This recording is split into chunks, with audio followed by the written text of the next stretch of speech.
یہاں سے اب آخری گروپ شروع ہو رہا ہے. آخری منزل تو سورہ قاف سے شروع ہوئی تھی.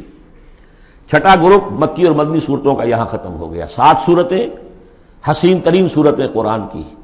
وہ پہلی 7 صورتیں تھیں: سورہ قاف، سورہ ذاریات، سورہ طور، سورہ نجم، سورہ قمر، سورہ رحمان، عروس القرآن، پھر سورہ واقعہ. پھر یہ 10 صورتیں آ گئیں: سورہ حدید، سورہ مجادلہ، سورہ حشر، سورہ ممتحنہ، سورہ صف، سورہ جمعہ، سورہ منافقون، سورہ تغابن، سورہ طلاق، سورہ تحریم. اب پھر یہ مکی قرآن مجید، یہ آخری گروپ ہے. اس میں بھی پہلی 6 صورتیں جو ہیں وہ 3 کے سب گروپس کی شکل میں ہیں. سورہ ملک بڑی، جیسے سورہ قاف وہاں تھی اسی مقام پر یہاں سورہ ملک ہے. بہت جامع اس کی تاثیر، اور یہ بہت حضور کو عزیز تھی. آپ کی یہ معمولات میں سے تھا، رات کو سوتے ہوئے آپ سورہ ملک پڑھا کرتے تھے، اور اس کی آپ نے تلقین کی ہے. بسم اللہ الرحمن الرحیم. تبارک الذی بیدہ الملک وہو علی کل شیء قدیر. بڑی بابرکت ہے وہ ہستی جس کے ہاتھ میں ہے بادشاہی، راج اس کا ہے. یہ ہے دین کا سیاسی پہلو. پوری کائنات پر اس کا راج چل رہا ہے. دنیا میں بغاوت ہے. کیوں ہے؟ وہ اپنے ایمان کے دعوے داروں کا امتحان لینا چاہتا ہے بس. ورنہ سورج، چاند، گیلیکسیز، پوری کائنات اور خود ہمارے جسم کا ایک ایک ذرہ اس کے قانون کا پابند ہے، تابع ہے. ہمارا جسم ہمارے اختیار میں کہاں ہے؟ میں تنگ آ جاتا ہوں، 2 دن ہوتے ہیں یہاں سے تو طبیعت خراب ہو جاتی ہے، جب تک کہ پھر وقت لگتا ہے کینچی لے کر بیٹھتا ہوں. اگر میں چاہوں کہ یہاں بال نہ آئے، میرا جسم ہے، میرا تو اختیار نہیں، وہ تو آئیں گے. تو ہمارا جسم بھی جہاں تک اس کی فزیولوجی کا تعلق ہے، اس کی اناٹومی کا تعلق ہے، یہ سارا اللہ کے قانون کے تابع، میرے تابع تو نہیں. میں چاہوں میرا دل ذرا رک جائے، جب چاہوں میں اس کو سٹارٹ کر دوں تو یہ تو نہیں ہوگا. جب بند ہوگا بند ہو جائے گا، میرے اختیار میں نہیں ہے.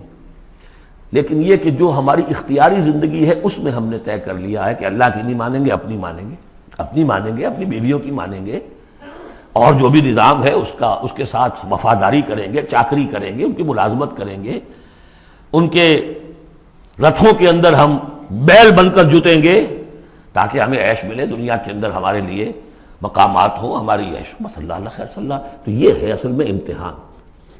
ورنہ بادشاہی یہاں اب بھی اسی کی ہے. یہ صرف ہلدی کی گانٹھ ہے جسے لے کر ہم پنساری بن کر بیٹھ گئے. میری مرضی، میرا خیال، میرا نظریہ یہ ہے. اور ہمارے نزدیک جو ہے طریقتکم المثلی، ہمارے جو کلچر ہے، مثالی نظام جو ہم نے بنایا ہے، ہمیں اس کی حفاظت کرنی ہے. تبارک الذی بیدہ الملک وہو علی کل شیء قدیر. وہ ہر چیز پر قادر ہے. الذی خلق الموت والحیاۃ لیبلوکم ایکم احسن عملا. اب دیکھیے ہم نے حیات انسانی کا جو اب تک سمجھا ہے، جس کو کہ عمر نے، جو کہ بہت بڑا شاعر ہے، اس نے اپنی بیوی سے خطاب کر کے کہا ہے حیات ثم موت ثم بعث حدیث و خرافات یا ام عمری. یہ کیا ہے؟ زندگی پھر موت پھر زندگی، یہ کیا؟ یہ سب حدیث و خرافات معاذ اللہ. ہم نے بھی دیکھا پہلے کنتم امواتا فاحیاکم ثم یمیتکم ثم یحییکم ثم الیہ ترجعون. یہ وقفے کیوں ڈالے گئے؟ یہ موت کا وقفہ کیوں ڈال کر زندگی کا ایک حصہ نکال دیا علیحدہ؟ 30 40 50 60 سال یہ دنیا کی زندگی، پھر موت کا وقفہ. موت ایک زندگی کا وقفہ ہے، یعنی آگے بڑھیں گے دم لے کر. کیوں؟ اس کی حکمت بتائی جو ہم پڑھائیں سورہ واقعہ میں. قدرنا بینکم الموت، تمہاری ہی زندگی کا تسلسل ہے جس میں ہم نے ایک وقفہ موت کا ڈال دیا ہے. حیات لیبلوکم ایکم احسن عملا. یہ جو چنک علیحدہ کیا ہے یہ اس لیے کہ تمہاری آزمائش ہو، امتحان ہو، تمہیں جانچا جائے.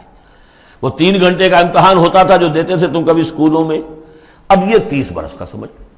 اور واقعی 30 برس ہی ہوتے ہیں آدمی کے پاس. پہلی زندگی کے 20-25 برس ویسے گزر گئے، شعوری ابھی نہیں ہے. اور پھر ایک خاص عمر کے بعد جو ہے اعضاء ڈھیلے پڑ گئے، اور پھر یہ کہ کہ لا یعلم من بعد علم شیئا. 30 نہیں ہوں گے 40 مل جائیں گے آدمی کو. کام تو یہی ہوتا اس کی زندگی کا. لیکن اس لیے ہے لیبلوکم ایکم احسن عملا، تاکہ تمہیں جانچے پرکھے دیکھے تم میں سے کون ہے اچھے عمل کرنے والا. اب دیکھیے علامہ اقبال کی جو نظم ہے زندگی کے موضوع پر، واقعہ یہ ہے کہ بہت چوٹی کی چیز ہے، بہت عمدہ چیز ہے. تو اسے پیمانہ امروز فردہ سے نہ ناپ، جاویداں پہم دواں ہر دم جواں ہے زندگی۔ قلزم ہستی سے تو ابھرا ہے مانند حباب، جیسے سمندر میں ایک بلبلا سا ہوتا ہے، کتنی زندگی ہوتی ہے بلبلے کی۔ قلزم ہستی سے تو ابھرا ہے مانند حباب، اس زیاں خانے میں تیرا امتحان ہے زندگی۔ خلق الموت والحیات لیبلوکم ایکم احسن عملا، ہے کبھی جاں اور کبھی تسلیم جاں ہے زندگی۔ کبھی زندگی جان سے مترادف ہے، عبارت ہے، کبھی جان دینا اصل زندگی ہے۔ وَلَا تَقُولُوا لِمَنْ يُقْتَلُ فِي سَبِيلِ اللَّهِ أَمْوَاتٌ بَلْ أَحْيَاءٌ وَلَٰكِن لَا تَشْعُرُونَ، ہے کبھی جان اور کبھی تسلیم جاں ہے زندگی۔ اصل زندگی جو ہے وہ جان دے دینے سے حاصل ہوگی۔ الذی خلق سبع سماوات طباقا، وہ اللہ جس نے بنائے 7 آسمان ایک دوسرے کے اوپر۔ آیات متشابہات میں سے ہے۔ ما تری فی خلق الرحمن من تفاوت، تم نہیں دیکھ پاؤ گے اللہ کی تخلیق میں کہیں کوئی فرق۔ اتنا محکم نظام ہے، اتنا محکم نظام۔ کیا کسی سائنسدان نے آج تک یہ بھی کہا کہ تخلیق میں یہاں نقص ہے؟ کسی نے کہا؟ زوالوجی کی فیلڈ میں یا باٹنی کی فیلڈ میں یا کسی اور فیلڈ میں، جیولوجی کی فیلڈ میں، ایسٹرونومی کی، کسی نے کہا ہے؟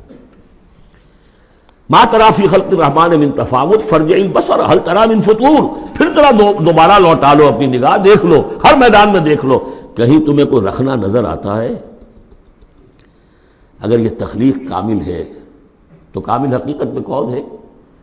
اس کا خالق، اس کا باری، اس کا مصور۔ بس یہ نظر نہیں آتا۔ سائنسدان سب کچھ دیکھ رہے ہیں، ڈھونڈنے والا ستاروں کی گزرگاہوں کا اپنے افکار کی دنیا میں سفر کر نہ سکا۔ بڑے بڑے صاحب بصیرت و بڑے بڑے عقل مند اپنی ناک تلے کے پتھر سے ٹھوکر کھاتے ہیں، دیکھ رہے ہیں ٹیلیسکوپ سے ٹھوکر کھا رہے ہیں وہاں جو سامنے پتھر پڑا ہوا ہے اس سے۔ یہ ہو رہا ہے آج ہمارے ساتھ۔ سپر جیل کا بسرا کر رہے ہیں، پھر لوٹاؤ ذرا اپنی نگاہ کو 2 مرتبہ اور۔ ینقلب الیک البصر خاسئا وہو حسیر، تمہاری نگاہ تھک ہار کر لوٹ آئے گی، تمہیں ہماری تخلیق میں کہیں کوئی رکھنا، کوئی دراڑ نظر نہیں آئے گی۔ وَلَقَدْ زَيَّنَّا السَّمَاءَ الدُّنْيَا بِمَصَابِيحَ وَجَعَلْنَاهَا رُجُومًا لِلشَّيَاطِينَ وَأَعْتَدْنَا لَهُمْ عَذَابَ السَّعِيرِ، اور ہم نے سب سے قریبی آسمان کو سجا دیا ہے چراغوں سے، یعنی زمین سے جو قریب ترین آسمان ہے، پہلا آسمان، اور ان چراغوں کو ہم نے بنا دیا ہے رجومًا للشیاطین، شیاطین جن جو ہیں وہ جو کوشش کرتے ہیں اس سے باہر نکل کر، اور وہ چاہتے ہیں کہ کچھ خبریں جو ہیں وہ فرشتوں سے چرا کر لے آئیں، تو ان کو کھدیڑنے کے لیے، ان کو اوپر سنگ باری کے لیے ہم نے یہ میزائلز رکھے ہوئے ہیں۔ وَأَعْتَدْنَا لَهُمْ عَذَابَ السَّعِيرِ، اور ان کے لیے ہم نے تیار کر رکھا ہے جلا دینے والا عذاب۔ وَلِلَّذِينَ كَفَرُوا بِرَبِّهِمْ، اور جو لوگ اللہ کا، اپنے رب کا کفر کریں، چاہے وہ انسان ہو چاہے جنات ہوں، ان کے لیے ہے عذاب جہنم، جہنم کا عذاب، وبئس المصیر، اور وہ بہت ہی برا ٹھکانہ ہے۔ اذا القوا فیہا سمعوا لہا شہیقا وہی تفور، جب وہ اس میں جھونکے جائیں گے تو سنیں گے کہ وہ دھاڑ رہی ہوگی، اچھل کود رہی ہوگی، اس کا جوش و خروش ہوگا، جو سورہ قاف میں ہم نے پڑھا تھا کہ ہم اس سے پوچھیں گے حل امتلأت وتقول حل من مزید، وہ اور چاہے گی۔ جیسے کوئی بھوکا بھیڑیا ہو یا بھوکا شیر ہو اور اس کے آگے کوئی شکار ڈالا جائے تو جس طریقے سے وہ اس پر غرا کر آئے گا، تکاد تمیز من الغیظ، قریب ہوگا کہ وہ اپنے غصے سے پھٹ جائے۔ کلما القی فیہا فوج، جب کبھی بھی اس میں ایک فوج ڈالی جائے گی، یعنی یہ کہ ایک قوم کے بعد دوسری، دوسری کے بعد تیسری، وہ تو ہو رہا ہے، وہم یوزعون، ان کے درجہ بندی کی جائے گی، قوموں کا علیحدہ علیحدہ حساب ہوگا۔ سألہم خزنتہا، تو جو جہنم کے داروغہ ہیں وہ ان سے کہیں گے الم یاتکم نذیر، کیا آپ کے پاس کوئی خبردار کرنے والے نہیں آیا؟ قالوا بلا، وہ کہیں گے آیا تھا، کیوں نہیں؟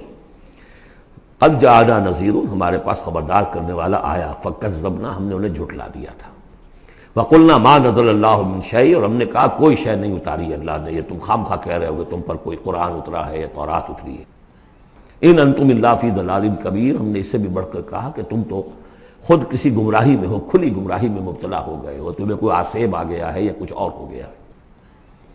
وقالوا لو كنا نسمع او نعقل، اور انہوں نے کہا یا وہ کہیں گے کہ اگر ہم سنتے اور سوچتے، غور کرتے، عقل سے کام لیتے، ما کنا فی اصحاب السعیر، تو ہم نہ ہوتے اس جہنم والوں میں سے۔ فاعترفوا بذنبہم، پس انہوں نے اپنے اصل گناہ کا اعتراف کر لیا۔ یہ بہت اہم مقام ہے۔ اصل گناہ کیا تھا کہ ہم نے ان کی بات سنی نہیں، سنی تو انسنی کر دی، اس پر غور نہیں کیا۔ اس لیے کہ ہم یہ آج پڑھ چکے ہیں، ان السمع والبصر والفؤاد کل اولئک کان عنہ مسئولا۔ اللہ نے تمہیں یہ فیکلٹیز دی ہیں تو اس لیے کہ استعمال کرو۔ ہم نے بند کر کے رکھ چھوڑی ہے۔ ہماری ریت ہے، ہماری آباء و اجداد کی رسمیں ہیں، ہماری برادری کے یہ رواج ہیں، ہم اتنے عرصے سے ایک جماعت میں ہیں، اس جماعت کا یہ چلن ہے، جو بھی ہے، اس فرقے میں ہے، اس فرقے کا یہ معاملہ ہے۔ یہ ساری چیزیں جو ہے کہ نہ سوچنا، نہ غور کرنا، نہ سننا۔ فاعترفوا بذنبہم، اصل گناہ یہ ہے ان کا۔ فسحقا لاصحاب السعیر، تو اب دفع ہو جائیں یہ، دھتکارے جائیں یہ لوگ کہ جو جہنمی ہیں۔ اس کے برعکس ان الذین یخشون ربہم بالغیب، وہ لوگ کہ جو اپنے رب سے ڈرتے رہے غیب میں، لہم مغفرۃ واجر کبیر، ان کے لیے مغفرت بھی ہے اور بہت بڑا اجر بھی ہے۔ وَأَسِرُّوا قَوْلَكُمْ أَوِ اجْهَرُوا بِهِ، اور دیکھو چاہے تم اپنے قول کو چھپا کر بیان کرو یا بلند آوازی سے بیان کرو۔ إِنَّهُ عَلِيمٌ بِذَاتِ الصُّدُورِ، وہ تو اس سے بھی واقف ہے جو تمہارے سینوں کے اندر مضمر ہے اور پنہاں ہے۔ أَلَا يَعْلَمُ مَنْ خَلَقَ، بڑی اہم آیت ہے یہ وہ حصے ہیں قرآن کے یہ کہ جن کو اس طریقے سے ازبر ہونا چاہیے اگر بات کرنا چاہتے ہیں، آپ دین کی وہ خدمت کرنا چاہتے ہیں۔ کیا وہی نہ جانے گا جس نے پیدا کیا؟ ایک ایسی بات ہے کہ جس کا کوئی انکار کر ہی نہیں سکتا۔ گھڑی بنانے والے کو تو معلوم ہے میں نے اس میں کیا کیا پرزے رکھے ہوئے ہیں، مجھے نہیں معلوم، میں اس کا استعمال تو کر رہا ہوں، مجھے بتا دیا یہ بٹن دبا دیں یہ آن ہو جائے گا، لیکن یہ کہ جس نے بنایا ہے کیا اس سے چھپی ہوئی کوئی چیز ہے؟ الا یعلم من خلق وهو اللطیف الخبیر، اور وہ تو بہت باریک بین ہے، ہر شے کی خبر رکھتا ہے۔ هو الذی جعل لکم الارض ذلولا، اسی نے تمہارے لیے زمین کو بنا دیا ہے پست، تابع حکم، تمہارے قدموں میں بچھی ہوئی ہے غریب، جتنا چاہتے ہو اس کو تو رونتے ہو، پامال کرتے ہو۔ فمشوا فی مناکبہا، چلو پھرو اس کے کندھوں کے مابین، گویا کہ یہ بھی کوئی بہت بڑا ہاتھی ہو، اس کے کندھوں کے مابین اتنی جگہ ہے، چل پھر رہے ہیں۔ جیسے چیونٹی کسی ہاتھی کے کندھوں کے درمیان چل رہی ہو تو وہ تو سمجھتی ہوگی کہ فٹ بال کا میچ کھیلنے کی جگہ مجھے مل گئی ہے۔ تو یہی حال ہمارا ہے، ہم جسے بہت وسیع سمجھتے ہیں کیا وہ کچھ بھی نہیں۔ فمشوا فی مناکبہا وکلوا من رزقہ، اور اسی کے رزق میں سے کھاؤ پیو، اسی زمین میں سے تمہارا رزق بھی برآمد ہو جائے گا۔ وإلیہ النشور، یہ یاد رکھو کہ پھر اللہ ہی کی طرف اٹھ جانا ہے، جی اٹھنا ہے۔ آمنتم من فی السماء ان یخسف بکم الارض فاذا ہی تمور، کیا تمہیں کوئی خوف نہیں رہا؟ بالکل تم نچنت ہو گئے ہو اس آسمان والے سے جو آسمان میں ہے کہ وہ کہیں تمہیں زمین میں خسف نہ کر دے، دھسا نہ دے، فاذا ہی تمور، جبکہ وہ لرزے، زلزلہ آئے، شق ہو جائے اور تم چلے جاؤ۔ ام امنتم من فی السماء ان یرسل علیکم حاصبا، کیا تمہیں کوئی ڈر نہیں رہا کہ اللہ تعالیٰ جو ہے وہ آسمان والا تم پر بھیج دے کوئی ایسا جھکڑ تیز آندھی جس میں پتھر چلے آ رہے جو بلٹس کا کام کرے اور میزائلز کا کام کرے۔ فَسَتَعْلَمُونَ كَيْفَ النَّذِيرُ، پھر تمہیں معلوم ہو جائے گا کہ میرا خبردار کرنا کیسا تھا، کیا اس کا نتیجہ تھا۔ وَلَقَدْ كَذَّبَ الَّذِينَ مِن قَبْلِهِمْ، اور یقیناً جو ان سے پہلے تھے انہوں نے بھی جھٹلایا تھا۔ فَكَيْفَ كَانَ النَّكِيرُ، تو کیسا ہوا میرا ان کو پکڑنا اور میرا عذاب۔ اَوَلَمْ يَرَوْا إِلَى الطَّيْرِ فَوْقَهُمْ، کیا یہ دیکھتے نہیں پرندوں کو جو ان کے اوپر ہیں؟ صافات ویقبضن، کبھی انہوں نے اپنے پر پھیلائے ہوتے ہیں، کبھی ان کو سکیڑ لیتے ہیں۔ ما یمسکہن الا الرحمن، نہیں روکے ہوئے انہیں اس فضا کے اندر مگر رحمان۔ انہ بکل شیء بصیر، یقیناً وہ ہر چیز کو دیکھ رہا ہے۔ یعنی جو قانون طبیعی ہے جس کے تحت وہ چل رہا ہے وہ تو اللہ کا بنایا ہوا ہے۔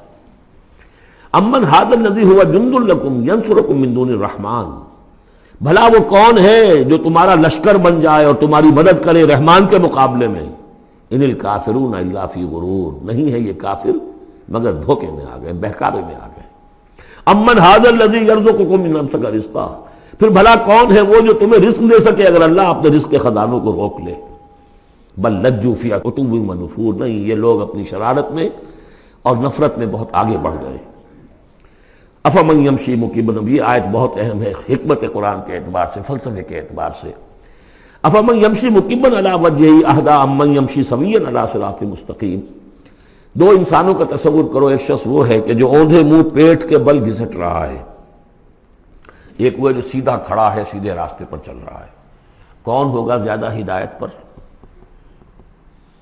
اس میں نقشہ کھینچ دیا گیا ہے، جو لوگ حیوانی سطح پر زندگی بسر کر رہے ہیں صرف انسٹنکٹس کی وجہ سے زندہ ہیں، پیٹ معاشی جدوجہد اسی کے لیے زندہ ہیں، گھسٹ رہے ہیں اسی میں، وہ اس اوندھے پڑے وہ انسان کے معنی نہیں جنہیں آگے کا کچھ پتہ نہیں، آگے کہاں جانا ہے، وہ تو ان کے انسٹنکٹس انہیں چلا رہے ہیں، بالکل اینیمل لیول کے اوپر زندگی گزار رہے ہیں، اوندھے منہ، انہیں کیا نظر آئے گا راستہ کون سا ہے، کدھر جانا ہے؟ ایک شخص کھڑا ہے سیدھا، اپنی منزل اس نے معین کر لی ہے۔ یہ بالکل وہی فلسفہ ہے جو سورہ حج میں آ چکا ہے۔ انسان حقیقت میں وہی انسان ہے جس نے اپنا کوئی آدرش، کوئی نصب العین، کوئی مقصد، کوئی آئیڈیل زندگی میں بغیر کسی نصب العین کی زندگی گزار رہا ہے۔ ہی از این اینیمل، اولئک کالانعام بل ھم اضل۔ حیوانات جو ہیں یہ چوپائے، ان کی زندگی کا کوئی مقصد نہیں ہے، وہ تو اللہ نے ہمارے کام کے لیے پیدا کر دی۔ آپ انہوں کاٹوں گوشت کھائیں اور ان کی چڑوں سے جوتیاں بنائیں اور جی رہے ہیں وہ خالص انسٹنکٹس کے اوپر، ان کی جبلتیں ہیں، صرف جبلت کے تحت ہیں۔ انسان صرف حیوان نہیں ہے، اس میں کچھ اور ہے، اور اس کے لیے کوئی آئیڈیل۔ ضعف الطالب والمطلوب، جتنا اونچا آئیڈیل ہوگا اتنا ہی اونچا انسان جائے گا، لیکن جس کا کوئی سرے سے آئیڈیل نہیں وہ نرا حیوان ہے۔ آخر چوپائے بھی تو اسی طرح چلتے ہیں نا۔ افمن یمشی مکبا علی وجہہ اہدی امن یمشی سویا علی صراط مستقیم، سیدھا راستہ اور اس کی منزل معین ہے، مجھے ادھر جانا ہے۔ دنیا میں ہماری منزل اقامت دین، حقیقت میں زندگی کی منزل آخرت، رضائے الہی کا حصول۔ قل هو الذی انشأکم وجعل لکم السمع والابصار والافئدہ، کہہ دیجئے وہی ہے جس نے تمہیں انشاء اٹھانا، تمہیں بنایا، بڑھایا، وجعل لکم السمع والابصار والافئدہ، تمہیں کان دیے، آنکھیں دی اور دل دیے یا عقل دی۔ عام طور پر قرآن میں سمع پہلے کیوں آتا ہے اور بصار بعد میں کیوں آتا ہے؟ انسانی علم کا جب آپ جائزہ لیں گے تو اس میں پہلا حصہ ہوتا ہے جو پہلی نسلوں نے علم حاصل کیا ہوا ہے، اس کو آپ اخذ کرتے ہیں اپنی سماعت سے۔ آپ سنتے ہیں، کلاس میں لیکچر ہو رہا ہے، پروفیسر لیکچر دے رہا ہے، جو کچھ ہوا ہے پہلے وہ آپ نے پچھلی نسلوں کا جو بھی ذخیرہ معلومات ہے وہ جمع کیا، اب آپ نے آبزرو کیا، کچھ اور معلومات حاصل کی، کچھ نئی حقیقتیں آپ پر منکشف ہوئیں، اور پھر آپ نے اس کو جوڑا، ایک قدم آگے گئے۔ ان السمع والبصر والفؤاد کل اولئک کان عنہ مسئولا قلیلا ما تشکرون، بہت کم ہی شکر ہے جو تم کرتے ہو۔ قل هو الذی ذرأکم فی الارض والیہ تحشرون، کہہ دیجئے اسی نے تمہیں پھیلا دیا ہے زمین میں اور اسی کی طرف تم اکٹھے کر دیے جاؤ گے، جمع کر دیے جاؤ گے۔ وَيَقُولُونَ مَتَىٰ هَٰذَا الْوَعْدُ إِن كُنتُمْ صَادِقِينَ، وہ کہتے کب ہوگا یہ وعدہ، کب پورا ہوگا، اگر تم سچے ہو تو بتاؤ۔ قُلْ إِنَّمَا الْعِلْمُ عِندَ اللَّهِ، کہہ دیجئے کہ اس کا علم اللہ کے پاس ہے۔ آخرت کب آئے گی؟ وَاللَّهُ عِندَهُ عِلْمُ السَّاعَةِ، اللہ ہی کے پاس اس کا علم ہے۔ وَإِنَّمَا أَنَا نَذِيرٌ مُّبِينٌ، اور میں تو بس صرف ایک واضح اور صاف صاف ڈرا دینے والا ہوں، اس کے سوا میری ذمہ داری کوئی نہیں۔ فَلَمَّا رَأَوْهُ زُلْفَةً، پھر جب وہ دیکھیں گے اس کو قریب آ گئی، سیئت وجوہ الذین کفروا، تو ان کے چہروں کے حلیے بگڑ جائیں گے، برے ہو جائیں گے ان کے چہرے، ان کافروں کے۔ وقیل ھذا الذی کنتم بہ تدعون، اور کہا جائے گا یہ ہے وہ جس کو تم مطالبہ کرتے تھے کہ لاؤ اور لے آؤ جلدی سے۔ قل ارأیتم ان اہلکنی اللہ ومن معی او رحمنا فمن یجیر الکافرین من عذاب الیم، اے نبی ان سے کہیے دیکھو اگر مجھے میرا اللہ ہلاک کر دے، یا اور جو میرے ساتھ ہیں ان سب کو بھی ہلاک کر دے، یا اللہ تعالی ہم پر رحم فرمائے، سوال یہ ہے کہ تمہیں کون بچائے گا، کافروں کو کون بچائے گا عذاب علیم سے؟ ہمارا جو بھی ہو ہم ناکام رہ جائیں، تمہارے نزدیک ناکام ہو گئے، ہمارے نزدیک تو کوئی ناکامی ہے ہی نہیں۔ حل تربصون بنا الا احدی الحسنیین، دو اعلیٰ صورتیں ہیں، ان میں سے تیسری کوئی صورت ہے ہی نہیں۔ یا ہمارا رب ہمیں سب کو جام شہادت نوش کروا دے، کامیابی کامیابی، سب سے بڑی کامیابی تو یہی ہے، اور کامیاب ہو کر اگر واپس آ گئے تو تم بھی کہو گے کہ کامیاب ہے۔ لیکن تم سوچو کہ کافروں کو کون بچائے گا دردناک عذاب سے؟ قل هو الرحمن آمنا به، کہہ دیجئے وہ رحمان ہے، اس پر ہم تو ایمان لا چکے ہیں، وعلیہ توکلنا، اور اسی پر ہمارا توکل۔ نوٹ کر لیجیے یہ صورتیں جو ہے بالکل ابتدائی زمانے کی صورتیں ہیں۔ ابھی سمجھیے کہ یہ ابتدائی رد و قضا ہے، جس کی آخری شکلیں وہ ہیں جو سورہ انعام اور سورہ اعراف اور سورہ یونس اور سورہ ہود میں ہم دیکھا ہے۔ فَسَتَعْلَمُونَ مَنْ هُوَ فِي ضَلَالٍ مُبِينٍ، تو عنقریب تمہیں معلوم ہو جائے گا کہ کھلی گمراہی میں کون تھا، ہم تھے یا تم تھے۔ قُلْ أَرَأَيْتُمْ إِنْ أَصْبَحَ مَاؤُكُمْ غَوْرًا، ذرا ایک بات پر اور غور کرو، اگر تمہارا یہ پانی جو زمین کا ہے وہ نیچے اتر جائے، کبھی کبھی ایک دم بہت جو ہے ایک الارم ہو جاتا ہے کہ پانی کی سطح نیچے جا رہی ہے، بارشیں کم ہوئی ہیں، پانی کی سطح نیچے جا رہی ہے، کہاں سے لائیں گے پانی؟